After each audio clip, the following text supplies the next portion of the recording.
Hi guys, Paul from International Scale Modeller. Welcome to part 10 of our aircraft modelling techniques guide. Today I'm going to be covering masking, more so the splinter camo pattern of the Bf109. Obviously we're using Airfix's 109E. It's a beautiful, windy, rainy, stormy day in northwest England, so you have to bear with me because the rain's quite torrential outside and I can hear it on the workshop roof. So what we're going to do, we've got the Airfix 109 where it was last time. We go to overhead camera, we'll see. So obviously we filled in the RLM, what was 65? Sorry, RLM02, not 65, on the wings, and then we did the RLM 65 on the side sections and the underneath the fuselage.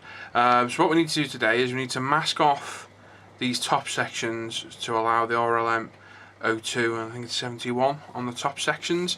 So what I'll do is we'll mask off one of the wings here and here, and then we'll mask off the rear part of the fuselage there as well. I'm not going to do it all because it'll take me quite a while to do, so I'll do two small bits to show exactly how I do it, and then I'll do the rest off camera and we'll come back and we'll get some paint down on it as well. So obviously the camo pattern we're following is on the kit. It's this one. I had the wrong one on last time, I had that one, but they're very similar anyway. So as you can see, we pop this bit in, if I turn it around there. So obviously you can see where we put it in ready for the next parts to go on and what have you. Same on the other side, so you can see where we need to add the darker green. And then on the fuselage sides, if we go to that one, this is the lighter blue, the RLM 65, and then we need to mask off from here to here for the RLM 02 and the 71. So that's what we're going to do today. We're going to do that bit, and we'll do this bit here as well. So basically, all we're doing is masking off ready for the next colour. So what we did last time when we sprayed is we did allow it to go over a little bit where we wanted it, because obviously there's no good masking across here where there's no paint, because when you unmask it, this will be perfectly painted, this will, and there's a gap in the middle. So you've got to allow for, you know, the allowance and just go over a little bit.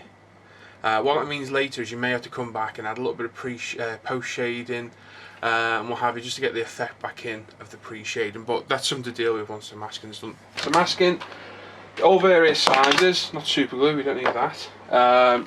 Tamiya's 6mm one is the most popular one I'll be using now.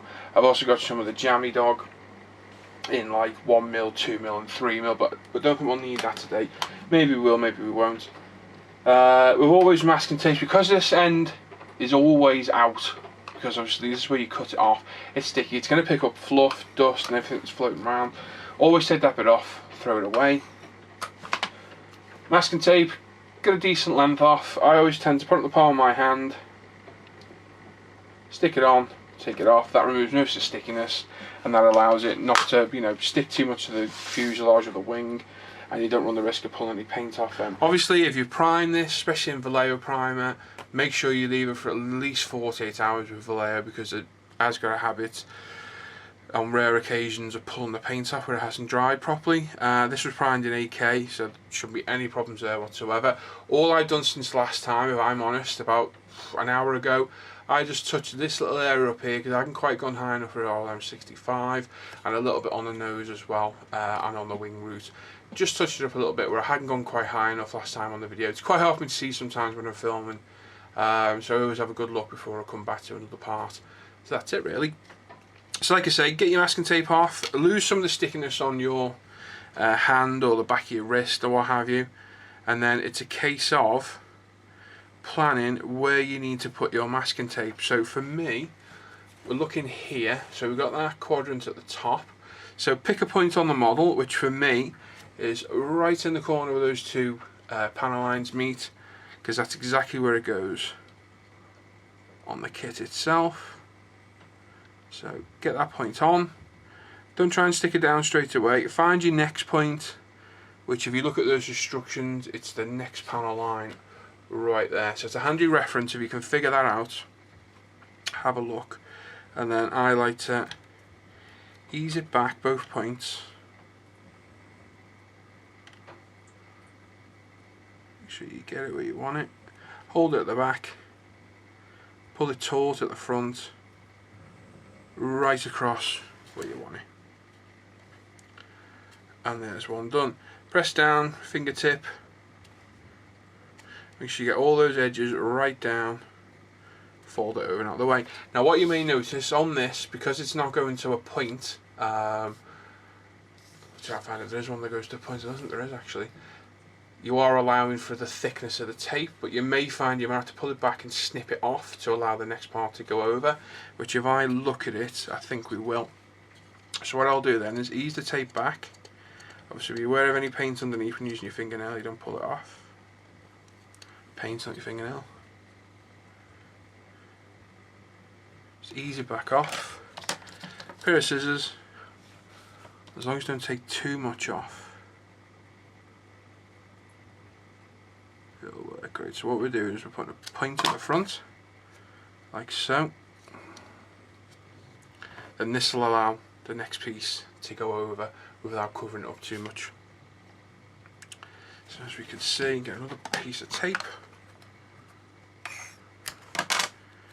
Again, always make sure you just take a little bit of the stickiness off.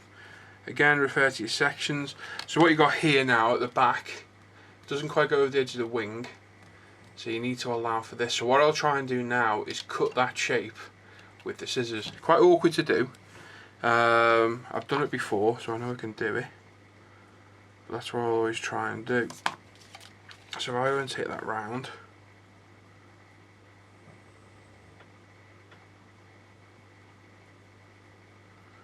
figure out the way we need to do it. So we need to go that way. Too steep. That's a bit better. So as you see, I've allowed for that shape there, and I want to try and slot that on the wing just as it is, and then we'll put another piece further back there. You can see on the instructions the way I've cut that. Now it might take a few attempts to get the angle just right, but obviously just bear in mind where you're attaching it, and it is literally to the edge of there and across that one too. So I might pull this back a little bit to stop you guys going out of shot. So pick a reference and stick to, so that one goes literally right there. You may find you need to cut it again. All depends on the angle of what you've got.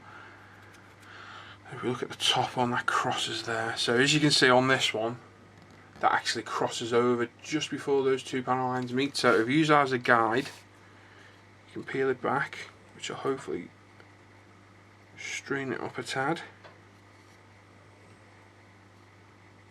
Just keep moving it slowly to get just where you want. Oh, that's so close.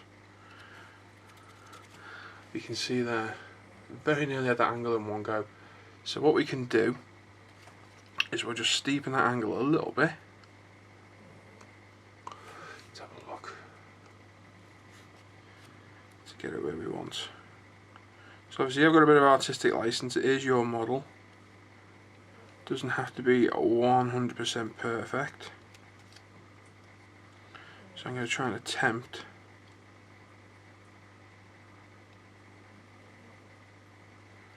to get that on there like so.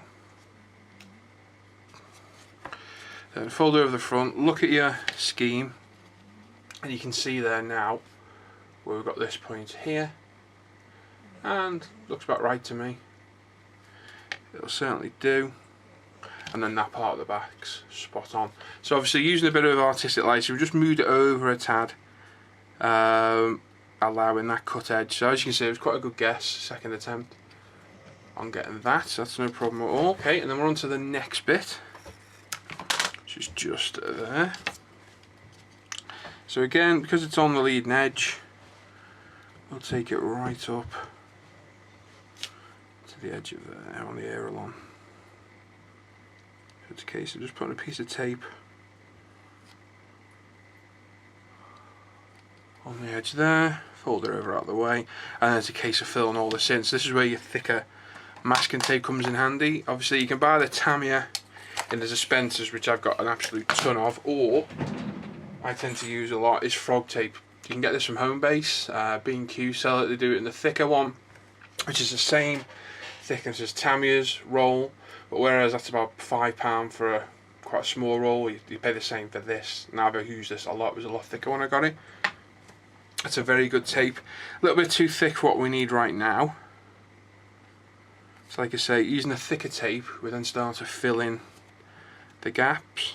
You don't need to fold it under, I don't think, as long as you get it down properly. And then using a slightly thinner variety.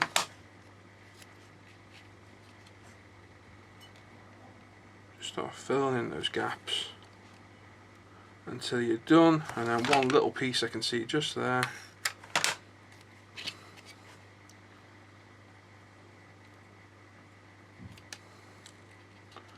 Perfect.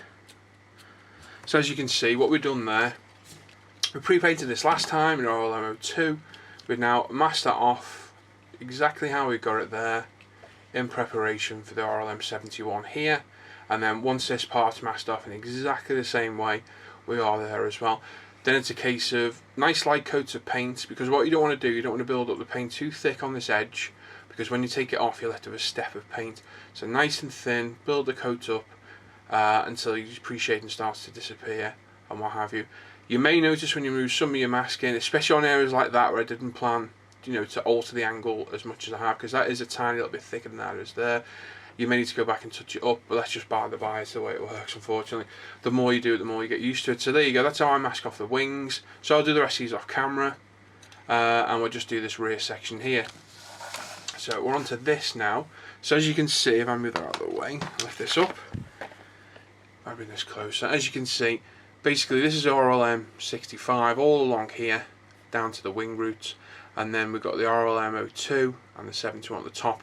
As you look, again, as your reference, you got right where the canopy, centre canopy meets the fuselage, up to the tail, not to a point, but it goes almost to a curve, so we're just going to take it up, straight across, and then we'll come back in with a thinner piece of masking tape at the end. So again, with the Tamiya 6mm, you get plenty off. One thing I have found is just done it to me. If you can see the end of that tape where the serrated edges are on the actual dispenser, if it does that, I don't like to use that because I found I've had paint bleed through it in the past. Not really a matter of notice, but I have, so if it ever does that, I always throw it away or cut it off. So again, pick our reference point, which is right there on that tip where those two canopies meet. This tape I've got is probably too short. Yep, too short now because I cut it. So we get a new piece. And obviously I'm just going to stick this on down here, it's easier for me to do. Should we do that part there? There we go. So what I always like to do is put one piece on, angle it round, pull it taut until you get it, and obviously you can see where the masking tape's bent there, and then go back and release it. So if we go on that picture, we need to go a little bit higher than that. So if you're pulling your masking tape back off, just take it nice and slow. Don't pull it off in one big lump.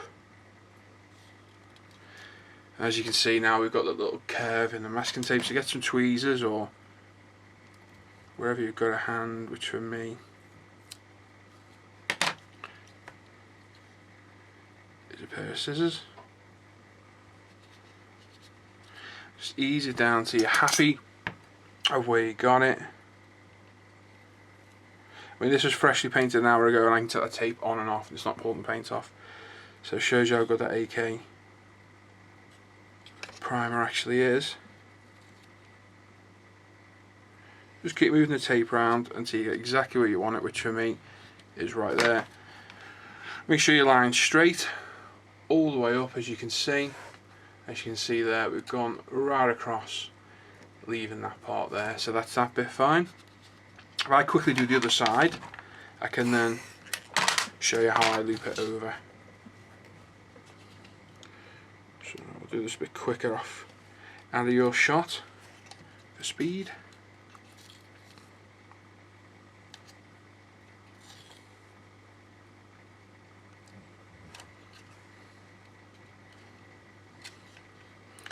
Obviously you can take several attempts to get the tape just where you want it. You may find it easy to use tweezers or other methods of holding it. But there we go. A lot easier when it's not on camera, a lot quicker. So we go exactly the same step at the front and almost identical at the back. Okay, with both these sides now masked, you can see there. All that's left to do is this little spot here, which just involves a tiny little bit of masking going over the top there. I'm not going to put it on now because I'll have to remove it in a bit to remask everything anyway, so I'm going to show you how I do it. I've got a small piece of white tack, which is basically the cheap white tack you get in Poundland, any cheap shops at all. Don't use blue tack. Blue tack contains an oil residue and it can leave marks on your model. And essentially roll it out to get an even worm shake out of white tack, and it's a case of just lightly sticking it over. Might be able to do it quickly for you guys just to see. There we go. It's a case of just sticking it over, pushing it down until you get the shape required. Obviously once it's stuck down you can manipulate it around with a pair of tweezers or cocktail stick to get the shape you want, but that's basically how I'll do it. So I'm going to take it off now because I've got a lot to mask up, because we've got to mask off all these sections and all this balloon. So it's going to take a while to do. Come back once that's done and we'll get some paint down on it. Okay, we're in the spray booth now. We're all masked up and ready to go. What I've done off camera, as you can see I've been spraying because I've got my name on the desk as I always do, is we had to spray the RLMO2 onto these sections here on the upper surfaces and on the horizontal stabilisers on the back as well. We couldn't spray these last time because this wasn't masked off across here. So what I've done is just literally free-handed this small section, same as we did these side bits by allowing it to go over a tad, and the same on the tail as well. These have now been masked off in preparation for the RLM71. So that's how it is, all masked off. As you can see, it is quite a bit of work to mask off. We've got a little bit of white tack on the back for that curvature. Hopefully everything's been covered well. Worthwhile now, especially if we're going to use a darker colour, to go around and ensure all these edges are down. I use a cotton bud or a Q-tip depending on the world you're from, just to ensure all these edges are fully down, because you don't want any paint bleed underneath. If you do get paint bleed, it's not the end of the world. You can just literally mask it, you know, sand it back a little bit with a fine sanding pad or sanding stick, respray it. You can always go back and rectify it. If this is 100% perfect, I'll be shocked, but we never know, it's happened before. So we'll see what happens. So that was RLM71, which is Mr. Hobby H64. It's a nice dark green, which is really going to contrast with the greeny grey of the RLM02. So good shake. Pressure, as always, is at 20, ooh, we're at nearly 30 there. We'll go down a little bit, I think. Here we go, 25 psi. Give the paint a good shake. It's still windy outside, as you can hear. As you can see, it is a nice dark green. As always, any excess, give it a wipe off the edge of your colour cup so it doesn't make a mess of your airbrush. And if it's a new paint lid, I always wipe it off as well to try and keep the lid as clean as possible for as long as possible. It doesn't always work, and also stops from sticking shut as well, which is handy. So as you can see, we're at the bottom of the colour cup. Not going all the way up, so there's probably not even a mil of paint in there. Just add a little bit of UMP thinner. Don't want a lot.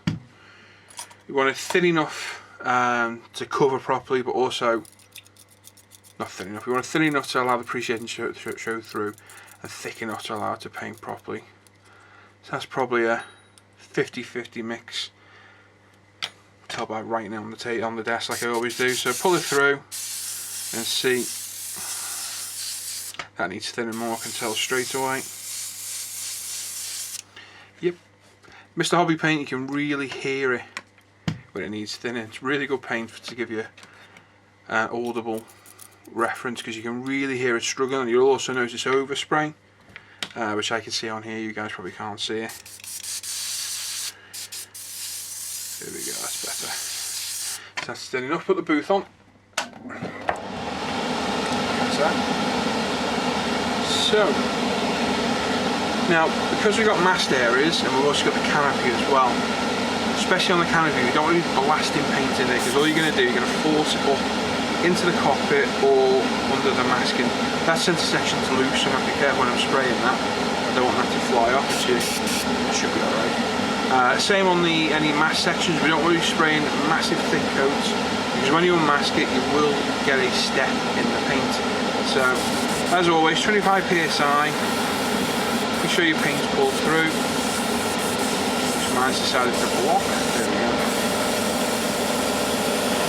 Just start laying the paint down.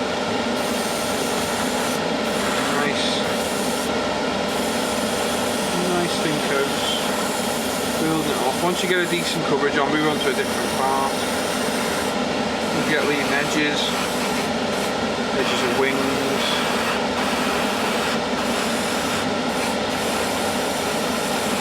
Most important, don't put it on too thick.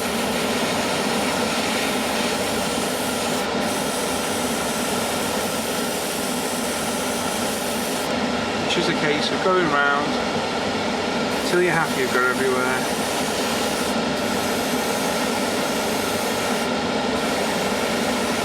Building the paint up, exactly like we did in the last part. And obviously we've got horizontal and vertical surfaces this time. When you reach your canopies, just take it nice and slow.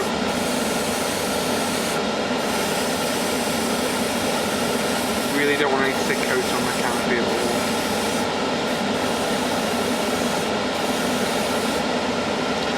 Go systematically all round, making sure you've got exactly where you need to go. I'm going to shut my blind. There we go, that's better. Yeah, making sure you've got paint everywhere you need to go. And then whilst you move on to another area, that gives that chance to dry.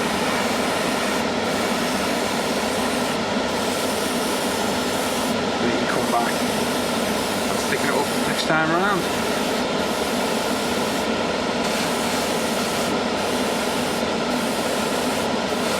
Nice to see a lot of you guys out there actually bought this kit on the back of me building it. It's a good kit, it's not perfect. It's definitely one of Airfix's better new tools for out of paint. But it still has its flaws. There's still a couple of slight fit issues underneath where the wing sections join the fuselage. There's a small gap. But overall, it's a good kit. It's a great starter kit, it really is. You won't go wrong. That's all. It's also good seeing a lot of you guys joining the forum on the back of watching these videos, because obviously that's what we want. We want ISM to promote the YouTube channels, and YouTube to promote ISM as well. So it shows it's working. It's nice to see all you guys joining up. Hopefully more and more people will join up. So as you can see in here, and by the lack of the thin line, not thin enough. A little more. A little bit too much paint in here now, but it'll be alright.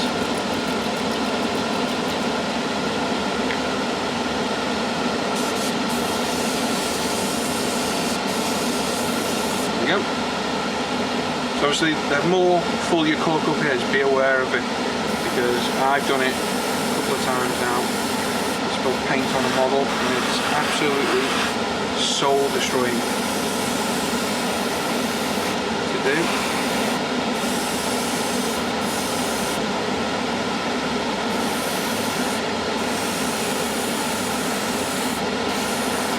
Now obviously paint's had time to dry a bit while we've moved the colour cup in, so we can come back now and start applying the paint a bit thicker. I've just noticed a hair, and on the wing, there we go. Yeah, we can start applying the paint a little bit thicker now. Obviously we still want our pre-shading to show through.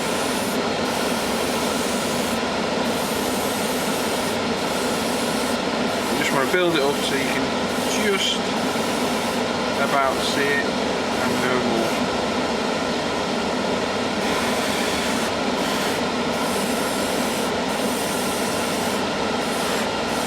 Again, don't forget your leading edges. Same as last time, just angle at 45 degrees. Job done.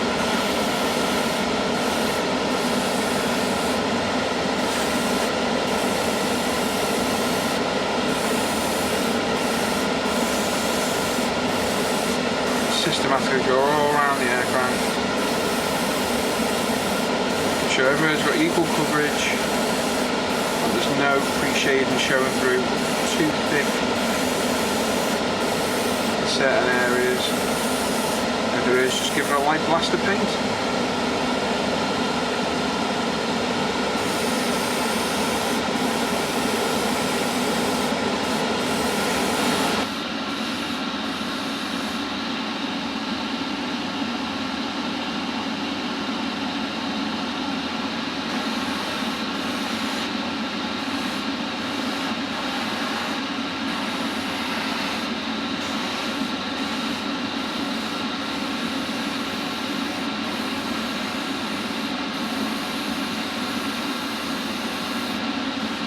There we go. I think that's about right. Let's put that airbrush back.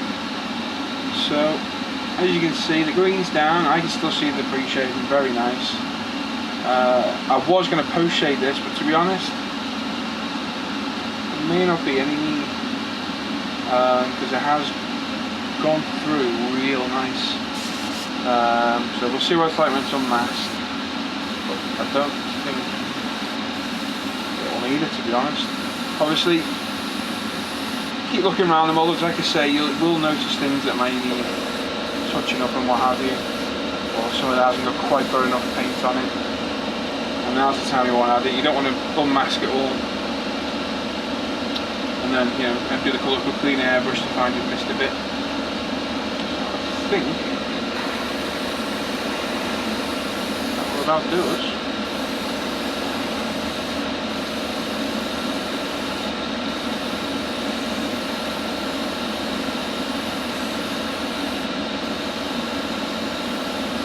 There we go.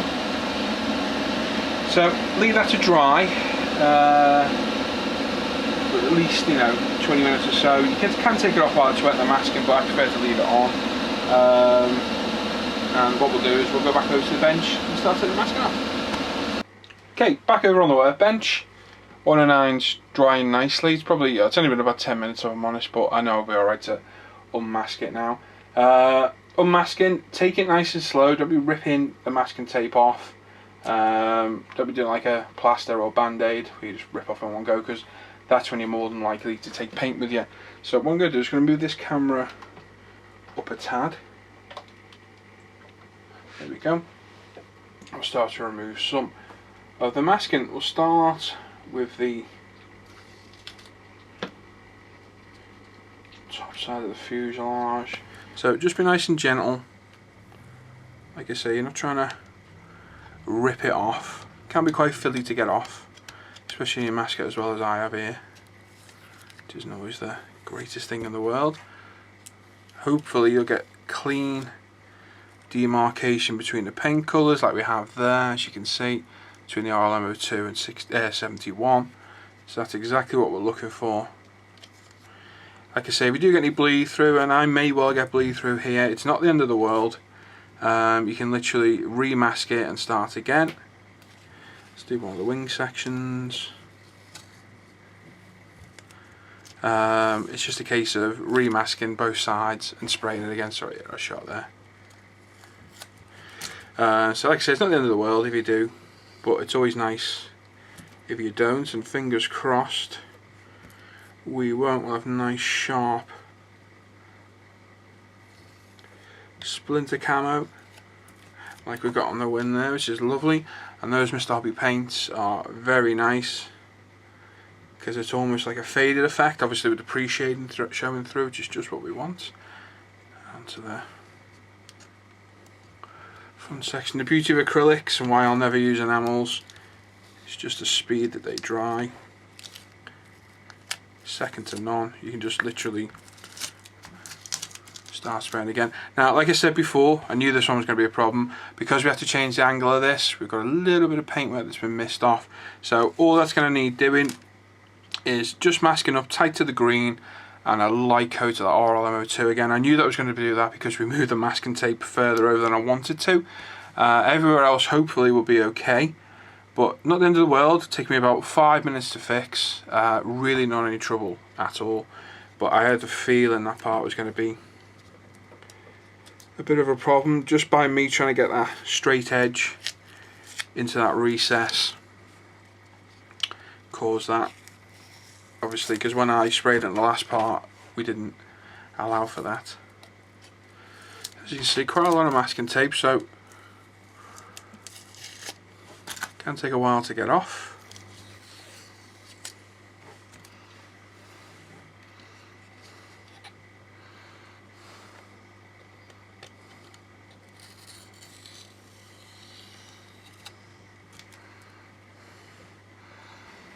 Okay, as you can see, all the masking tape's off.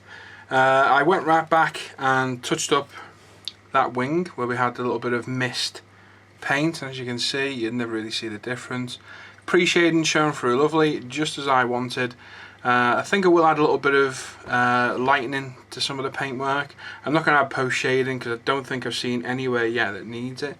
It all looks pretty much bob on to me, but I'll see how I get on when we go through it. Underneath, all the paintwork's perfect. I don't know anywhere that needs any touching up. The only place I need it is just there where my fingers caught and with the paint off. Be aware when your paint's fresh, it does rub off rather easily, so try and handle it as little as possible. But I'm very happy with that paintwork. That's turned out very nice. The Mr. Hobby RLM paints are absolutely superb. A lot of you'll know I'm a massive fan of the extra colour range of paints from Hannants. I think the RLM colours, the Armour colours, the British colours, they're all superb. These are a definite competition for them, because that's almost like pre-faded paintwork to me. Exactly the effect I got with my MIG using the ACAM paint, so very happy with that. Looks superb. Nice contrast to the two different greens, and obviously the sky blue, the RLM 65 on the side and underneath. So that's just for today. I'll be back in part 11, which will be covering I think it'll be decaling next, so we'll give it a clear coat of gloss. Once that's dry, we'll progress with the decaling. Then we'll move on to weathering in part 12 and finishing touches in part 13. Did plan 14 originally, but I don't think we're going to need it. So like I say, decaling next time, and then time after that we'll do a little bit of weathering. So weathering wise, I'll have to do the post shading before we do the decaling next time. So I'll quickly show you how I do that on camera, and then we'll cut to decaling. All decaling involved is gloss coat, showing some decals on, and then we'll get through to the weathering, which we're going to put a wash on it. We'll use a UMP dark dirt wash, some exhaust stains, slight gun stain, and like I say, we'll add some some panel fading, a mottling effect to it as well.